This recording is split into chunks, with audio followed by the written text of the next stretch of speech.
And yet, it's almost hard to blame you because unfortunately many Christians, professing Christians, will continue to soothe your conscience with flattering words. If you pass this bill, you're just hurting women, as if the baby in the womb being hurt is of no importance. If you pass this bill, mothers in bad situations are going to be at severe risk, as if the ultimate risk of death of a child is meaningless. They will try to placate you. They have tried to placate us, and I'm sure every one of you in this room has had that attempt made on them at some point.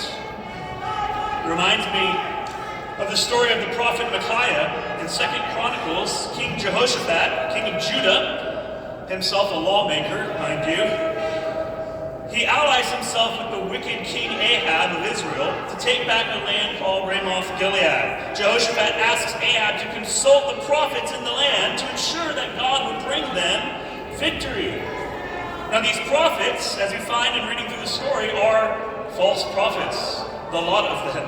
They tell the kings to go up, for God will deliver it into the king's hand. God will do this work for you. These prophets are like those in the pro-life industry who for 50 years now have told you that abortion would end through such incremental measures such as the Dobbs decision.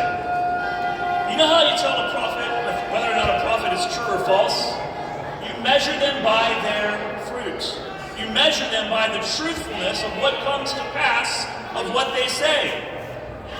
These pro-life prophets have prophesied for so long that abortion would lessen or end with the dismissal of Roe v. Wade. But what has happened?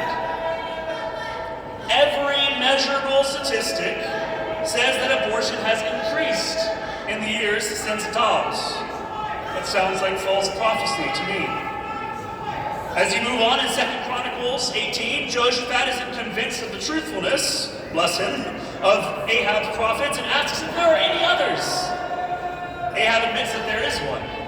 And in verse 7 he says, "There is still one man by whom we may inquire of the Lord. But I hate